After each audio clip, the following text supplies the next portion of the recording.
3장. 가나안 전쟁을 경험하지 않은 이스라엘 백성을 시험하기 위해 하나님께서 그곳에 남겨두신 민족들은 이러하다.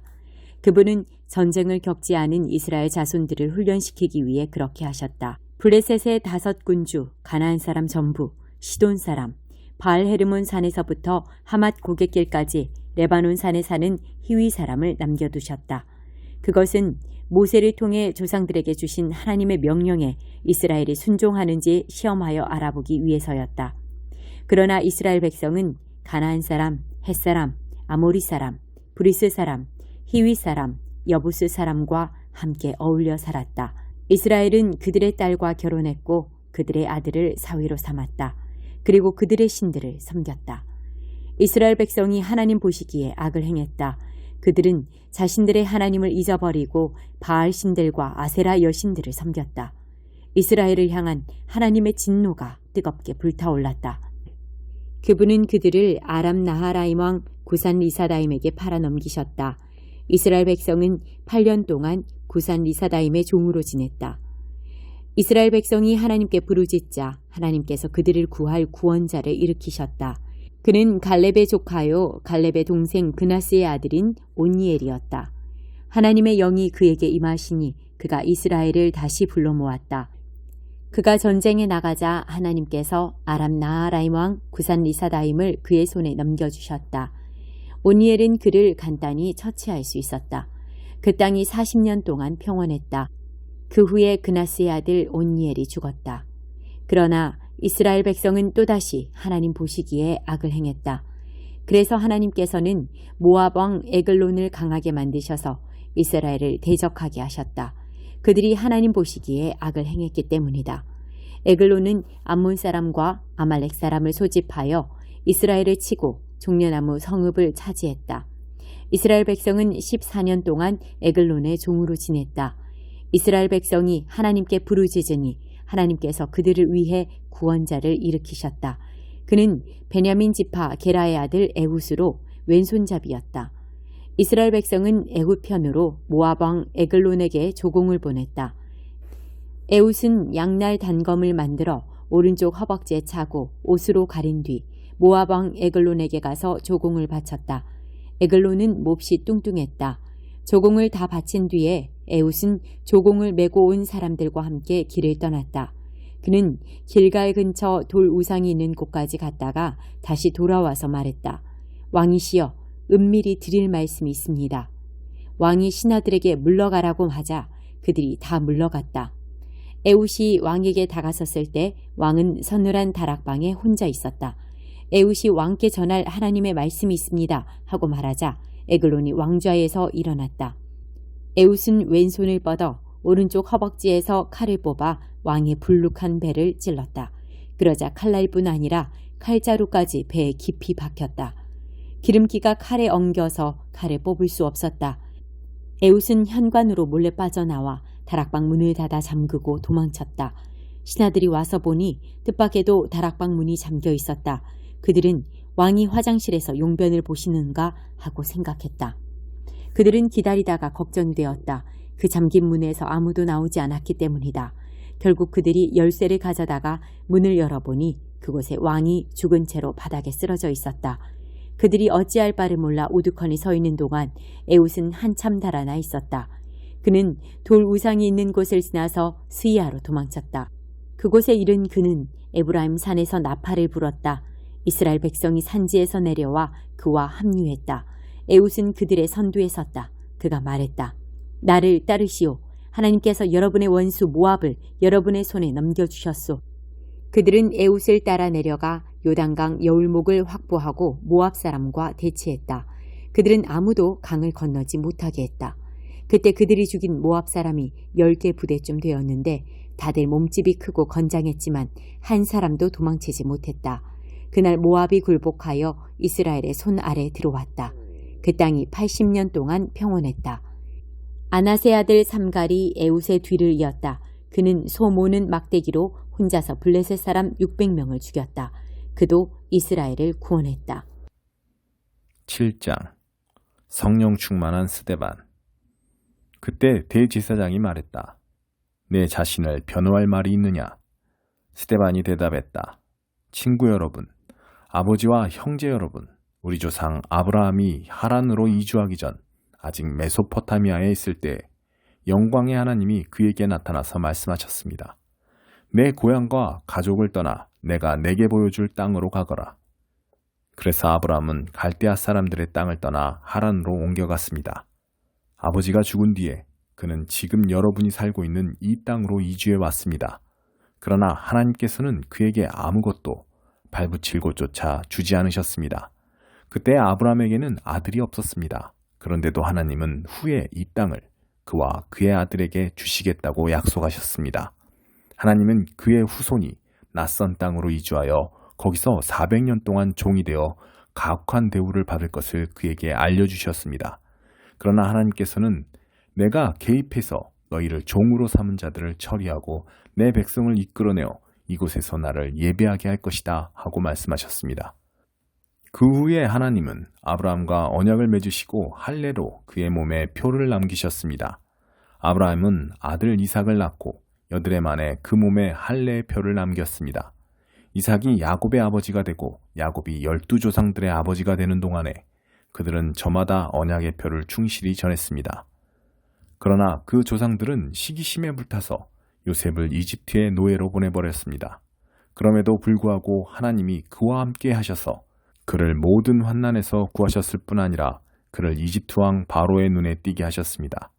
바로는 요셉에게 크게 감동받아서 개인적 사물을 비롯해 온 나라 일을 그에게 맡겼습니다. 그 후에 이집트에서부터 가나안까지 전 지역에 기근이 들어 사람들의 고생이 말이 아니었습니다. 배고픈 우리 조상들은 양식을 얻고자 모든 곳을 샅샅이 뒤졌으나 아무것도 찾을 수 없었습니다. 야곱이 이집트에 양식이 있다는 말을 듣고는 우리 조상들을 보내어 알아보게 했습니다. 소문이 사실임을 확인한 뒤에 그들은 양식을 구하려고 이집트로 다시 갔습니다. 그 방문 때 요셉은 형들에게 자신의 정체를 밝히고 야곱 일가를 바로에게 소개했습니다. 이어서 요셉은 아버지 야곱과 75명이나 되는 일가족을 모두 데려오게 했습니다. 이렇게 해서 야곱 일가가 이집트로 가게 된 것입니다. 야곱이 죽고 그 후에 우리 조상들도 죽었습니다. 그들은 세겜으로 옮겨져 전에 아브라함이 하몰의 자손에게 충분한 값을 치르고 산 무덤에 묻혔습니다. 하나님께서 아브라함에게 구원을 약속하신 400년이 다 되어갈 무렵 이집트에 있던 우리 백성의 수가 크게 늘어났습니다. 이제 요셉에 대해 들어보지 못한 왕이 이집트를 다스리고 있었습니다. 그는 우리 민족을 무자비하게 착취했습니다. 갓난아기들을 강제로 버리게 해서 비바람 속에 비참하게 죽게 했습니다. 바로 그러한 때에 모세가 태어났습니다. 그는 무척 준수한 아기였습니다. 부모가 3달 동안 그 아기를 집안에 숨겼으나 더 이상 숨길 수 없게 되자 그를 밖에 내놓았습니다. 그러자 바로의 딸이 그를 구해내어 자기 아들로 삼아 길렀습니다. 모세는 이집트 최고 학교에서 교육을 받았습니다. 그는 사상이나 체력이 모두 대단했습니다. 40살이 되자 모세는 자기 동족 히브리 사람들이 어떻게 지내는지 알고 싶어 그들의 형편을 살피러 나갔습니다. 그는 이집트 사람이 히브리 사람 하나를 괴롭히는 것을 보고는 끼어들어서 그 이집트 사람을 때려 눕히고 싸움에서 진 형제의 원수를 갚았습니다. 그는 히브리 형제들이 자기가 그들 편인 것을 기뻐할 줄 알았습니다. 나아가 자신을 그들을 구해줄 하나님의 도구로 여길 줄 알았습니다. 그러나 그들은 그렇게 생각하지 않았습니다. 이튿날 히브리 사람 둘이 싸우고 있는데 모세가 다툼을 말리며 그들에게 서로 사이좋게 지내도록 권했습니다. 그들은 형제 사이인데 왜 서로 치고 싸우는 것이오? 싸움을 시작한 사람이 말했습니다. 누가 당신을 우리 책임자로 세웠소? 어제 이집트 사람을 죽인 것처럼 나도 죽일 셈이요? 모세는 그 말을 듣고 소문이 퍼진 것을 알고는 죽을 힘을 다해 도망하여 미디안 땅에서 나그네로 살았습니다. 나그네로 살면서 그는 2 아들을 낳았습니다. 40년 후 시내산 광야에서 불타는 떨기나무 불꽃으로 가장한 천사가 그에게 나타났습니다.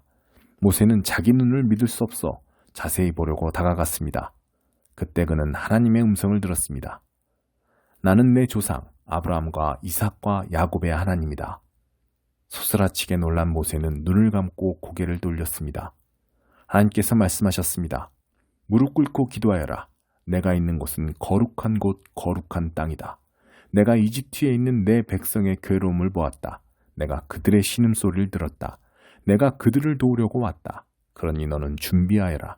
내가 너를 이집트로 다시 보내겠다. 이 모세는 전에 사람들로부터 누가 당신을 우리 책임자로 세웠소? 라는 말을 듣고 거부당했던 사람입니다.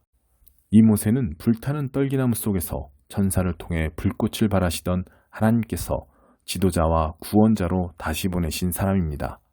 모세는 노예 생활에서 백성을 이끌어냈습니다. 그는 40년 동안 이집트 전역과 홍해와 광야에서 하나님의 표적과 이적을 베풀고 행했습니다. 이 모세는 백성에게 하나님께서 너희 후손 중에서 나와 같은 예언자 하나를 일으켜 세우실 것이다 라고 말한 사람입니다. 이 모세는 시내산에서 말하던 천사와 광야에 모인 여러분의 조상들 사이에 서서 그가 받은 생명의 말씀을 가져다가 우리에게 전해준 사람입니다. 그런데 우리 조상들은 그 말씀이 자신과 무관하다고 생각했습니다. 그들은 이집트의 옛 생활 방식을 갈망하며 아론에게 불평했습니다. 우리가 보고 따를 수 있는 신을 만들어 주시오. 우리를 인적조차 없는 이곳으로 끌어낸 모세가 어찌 되었는지 누가 알겠소? 그때 그들은 송아지 우상을 만들고 그 앞에 희생제물을 바치며 자기들이 대단한 종교 프로그램을 만들어낸 것처럼 자축했습니다. 하나님은 조금도 기뻐하지 않으셨습니다. 그래서 그들이 자기 방식대로 하게 내버려 두셨습니다. 새롭게 등장하는 모든 신에게 다 예배하게 두고 그 결과를 지고 살도록 내버려 두셨습니다. 예언자 아모스는 그 결과를 이렇게 묘사했습니다. 오 이스라엘, 너희가 40년 광야 시절 동안 내게 짐승과 곡식 제물을 가져온 적이 있더냐? 전혀 없었다. 너희는 전쟁의 신, 음란의 여신에게 산당을 지어주느라 힘을 다해 그들을 예배하느라 너무 바빴다. 그래서 내가 너희를 바빌론의 포로로 보낸 것이다. 그 기간 동안 우리 조상들에게는 참된 예배를 드릴 장막 성소가 있었습니다. 그 장막은 모세가 하나님께서 알려주신 설계대로 만든 것이었습니다. 하나님이 그 땅에서 이방인들을 쫓아내실 때 그들은 장막을 가지고 여호수아를 따라갔고 그 장막은 다윗의 때까지도 있었습니다. 다윗은 하나님께 영구적인 예배 장소를 구했고 결국 솔로몬이 그것을 지었습니다. 그러나 지극히 높으신 하나님께서 목수와 석공이 만든 건물에 사신다는 뜻은 아닙니다. 예언자 이사야가 그것을 잘 기록했습니다. 하나님께서 말씀하신다. 하늘은 내 보좌이고 땅은 내 발을 쉬는 곳이다. 그러니 너희가 내게 무슨 집을 지어주겠느냐? 내가 물러나 쉴 만한 곳이 어디 있느냐? 내 쉴 곳은 이미 지어져 있다. 내가 그곳을 지었다. 그런데 여러분은 계속해서 웬 고집입니까? 여러분의 마음은 딱딱하게 굳어있고 여러분의 귀는 꽉 막혀 있습니다. 성령을 고의로 무시하니 여러분은 여러분의 조상들과 다를 바 없습니다. 예언자들 가운데 그 같은 대우를 받지 않은 사람이 일찍이 있었습니까? 여러분의 조상들은 의로우신 이가 오실 것을 말하는 사람은 누구든지 죽였습니다. 이제 여러분이 가문의 전통을 잇고 있으니 여러분은 모두 배반자이며 살인자입니다. 천사들이 선물 포장까지 해서 하나님의 율법을 전해주었건만 여러분은 그것을 함부로 써버렸습니다. 그 말을 듣고 있던 사람들이 난폭해지더니 야유와 휘파람과 욕설을 퍼붓는 폭도로 변했다. 그러나 성령 충만한 스데반의 눈에는 그것이 보이지 않았다. 하나님밖에 보이지 않았다. 그는 모든 영광 가운데 계신 하나님과 그 곁에 서 계신 예수를 보았다. 그가 말했다. 아, 하늘이 활짝 열리고 인자가 하나님 곁에 서 계신 것이 보입니다. 폭도의 고함과 야유가 스데반의 목소리를 삼켜버렸다. 그들은 사정없이 달려들어 그를 시내 밖으로 끌어내어서 그에게 돌을 던졌다. 주동자들이 겉옷을 벗어놓고 사울이라는 청년에게 지키게 했다.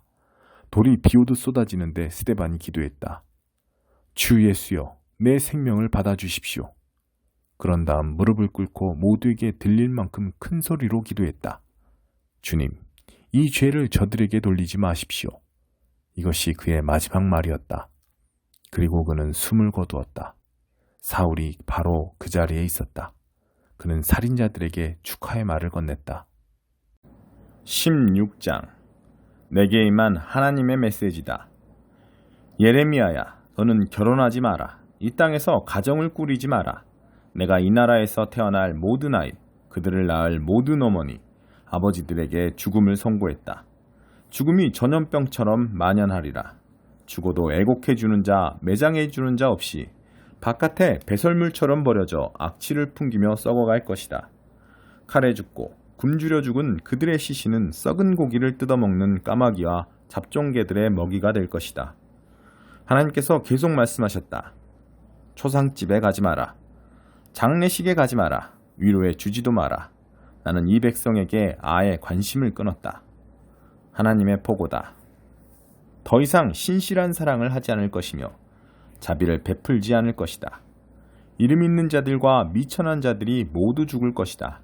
그들을 위해 곡하거나 묻어줄 사람이 없을 것이다. 장례식도 없고 그들을 돌아보는 자도 없으며 관심을 갖는 자도 없으리라. 안 됐다고 말해주는 자도 없고 그들 부모에게 차 한 잔 대접하는 자도 없을 것이다. 어디에서 축하잔치가 벌어져도 그것을 즐기러 가지 마라. 만군의 하나님, 이스라엘의 하나님께서 말씀하신다. 잘 보아라. 내가 이 땅에서 미소와 웃음을 모조리 추방할 것이다. 결혼 축하잔치도 찾아볼 수 없으리라. 내가 살아있는 동안에 너희 눈앞에 이 일이 일어날 것이다. 내가 이런 말을 이 백성에게 전하면 그들이 물을 것이다. 하나님께서 왜 그렇게 말씀하시겠는가? 무엇 때문에 우리를 그런 재앙으로 위협하시겠는가? 우리가 범죄자인가? 우리가 하나님께 대체 무엇을 잘못했기에 우리를 그런 식으로 대하신단 말인가? 그러면 그들에게 이렇게 대답하여라. 그것은 너희 조상들이 나를 저버리고 내게서 아주 떠났기 때문이다. 그들은 우상에 홀딱 빠져 그것들을 숭배하고 따르면서 나를 무시하고 내가 하는 말은 한마디도 듣지 않았다. 그런데 너희는 그들보다 더하다. 가서 거울을 들여다보아라. 너희 모두는 그저 내키는 대로 살면서 나를 바라보기를 거절했다. 그래서 내가 너희를 없애버리려고 한다. 너희를 이 땅에서 쫓아내고 낯선 먼 나라에 던져버릴 것이다. 거기서라면 너희가 애지중지하는 우상들을 마음껏 숭배할 수 있을 것이다. 안심하여라. 내가 더는 너희를 귀찮게 하지 않을 테니. 그런데 이것 역시 기억하여라. 누구도 이스라엘을 이집트에서 구해내신 하나님께서 살아계심을 두고 맹세하는데 라고 말하지 않을 때가 올 것이다. 그때 사람들은 이스라엘을 북쪽 땅에서 다시 데려오신 하나님, 그들을 흩으셨던 곳에서 다시 데려오신 하나님께서 살아계심을 두고 맹세하는데 라고 말할 것이다. 그렇다. 나는 처음 그들의 조상에게 주었던 땅으로 그들을 다시 데리고 올 것이다. 이제 다음에 일어날 일에 주목하여라. 나는 많은 어부들을 불러 모을 것이다. 하나님의 포고다. 그들이 나가서 내 백성을 물고기 잡듯 잡아들여 심판할 것이다. 또 내가 많은 사냥꾼들을 보낼 것이다. 그들이 나가서 모든 산과 언덕과 동굴들을 샅샅이 뒤져 내 백성을 찾아낼 것이다. 내가 그들의 일거수일투족을 주시할 것이다. 그들 가운데 누구 하나도 놓치지 않고 그들의 죄 가운데 무엇 하나도 놓치지 않을 것이다. 나는 어느 것 하나도 그냥 넘어가지 않을 것이다. 그들은 자신의 악행에 대해 2배로 값을 치르게 될 것이다. 그들은 역겨운 우상들로 자기 삶을 더럽혔고 악취나는 쓰레기 우상들을 사방에 흩뿌려 이 땅을 엉망진창으로 만들었다. 환난이 닥칠 때 하나님은 내게 힘과 요새와 안전한 피난처가 되어주신다. 하나님을 모르던 이방 민족들이 사방에서 모여들어 말할 것이다. 저희 조상들은 거짓과 쓸데없는 헛것을 믿고 살았습니다. 인생이 어찌 신을 만들어낼 수 있겠느냐. 그들이 만들어낸 것은 우상일 뿐이다. 잘 보아라. 내가 이제 이 아둔한 백성을 가르칠 것이다. 지금 당장 시작할 것이다. 그들에게 내가 누구인지 무슨 일을 행하는지 가르칠 것이다. 내 이름, 하나님, 곧 스스로 있는 자의 의미를 가르쳐 알게 할 것이다. 2장, 중풍병자를 고치시다. 며칠 후에 예수께서 가버나움에 돌아오시자 그분이 집에 계시다는 소문이 퍼졌다. 무리가 문 앞을 꽉 메워서 아무도 드나들 수 없었다. 예수께서는 말씀을 가르치고 계셨다. 사람들이 한 중풍병자를 4사람에게 들려서 예수께 데려왔다. 사람이 많아서 안으로 들어갈 수 없자 그들은 지붕을 뜯어내고 중풍병자를 들것에 달아 내렸다. 그들의 담대한 믿음에 감동하신 예수께서 중풍병자에게 말씀하셨다. 아들아, 내가 내 죄를 용서한다. 거기 앉아있던 몇몇 종교학자들이 자기들끼리 수군거리며 말했다. 저렇게 말하면 안 되지. 저것은 신성모독이다. 오직 하나님만이 죄를 용서하실 수 있다. 예수께서 그들의 생각을 곧바로 아시고 말씀하셨다. 너희는 어찌 그리 의심이 많으냐?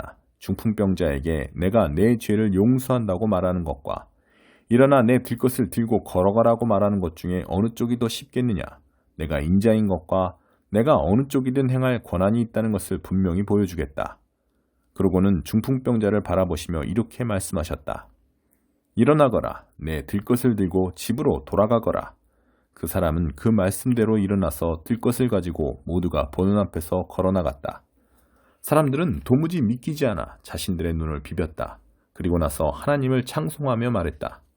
우리 평생에 이런 일은 처음 본다. 의사가 필요한 사람이 누구냐? 예수께서 다시 호숫가를 걸으셨다. 무리가 다시 그분께 왔고 예수께서는 그들을 가르치셨다. 예수께서 거니시다가 알페오의 아들 레위가 자기 일터에서 세금을 걷고 있는 것을 보셨다. 예수께서 말씀하셨다. 나와 함께 가자. 그는 따라갔다. 나중에 예수와 그 제자들이 평판이 좋지 않은 무리와 함께 집에서 저녁을 먹고 있었다. 보기에는 아닐 것 같지만 그들 가운데 적지 않은 사람들이 이미 그분을 따르고 있었다. 종교학자와 바리새인들은 예수께서 그런 무리와 어울리는 것을 보고 그분의 제자들에게 따졌다. 쓰레기 같은 인간들과 친하게 지내다니 이게 무슨 본이 되겠소? 예수께서 들으시고 반박하셨다. 의사가 필요한 사람이 누구냐? 건강한 사람이냐? 병든 사람이냐? 내가 여기 있는 것은 영적으로 건강한 사람을 초청하려는 것이 아니라 죄로 병든 사람을 초청하려는 것이다. 잔치인가 금식인가? 요한의 제자들과 바리새인의 제자들은 금식하는 습관이 있었다. 몇몇 사람들이 예수께 와서 따졌다. 요한을 따르는 이들과 바리새인들은 금식 훈련을 하는데 당신을 따르는 이들은 왜 그렇게 하지 않습니까? 예수께서 말씀하셨다. 즐거운 결혼식 중에는 빵과 포도주를 아끼지 않고 실컷 먹는다. 나중에 허리띠를 졸라맬 일이 있을지 모르지만 지금은 아니다. 신랑 신부와 함께 있는 동안에는 즐겁게 보내는 법이다. 정겨운 축하의 모닥불에 찬물을 끼얹는 사람은 없다. 하나님 나라가 임한다는 것은 바로 이런 것이다. 예수께서 계속해서 말씀하셨다. 멀쩡한 스카프를 잘라서 낡은 작업복에 대고 깁는 사람은 없다. 서로 어울리는 천을 찾게 마련이다. 그리고 금이 간 병에는 포도주를 담지 않는 법이다. 어느 안식일에 예수께서 곡식인 무리익은 밭 사이를 걷고 계셨다. 제자들이 길을 가다가 곡식 이삭을 땄다. 바리새인들이 그 일로 예수께 말했다. 보십시오. 당신의 제자들이 안식일 규정을 어기고 있습니다. 예수께서 말씀하셨다. 너희는 다윗이 배고플 때 자기와 함께한 동료들과 한 일을 읽어보지 못했느냐? 그가 성소에 들어가 대제사장 아비아달이 보는 앞에서 제단에서 간 물려낸 빵, 곧 제사장들 외에는 아무도 먹지 못하게 되어 있는 거룩한 빵을 먹고 자기 동료들에게도 주지 않았느냐? 이어서 예수께서 말씀하셨다. 우리를 위해 안식일이 만들어진 것이지 안식일을 위해 우리가 만들어진 것은 아니다. 인자는 안식일의 종이 아니라 주인이다.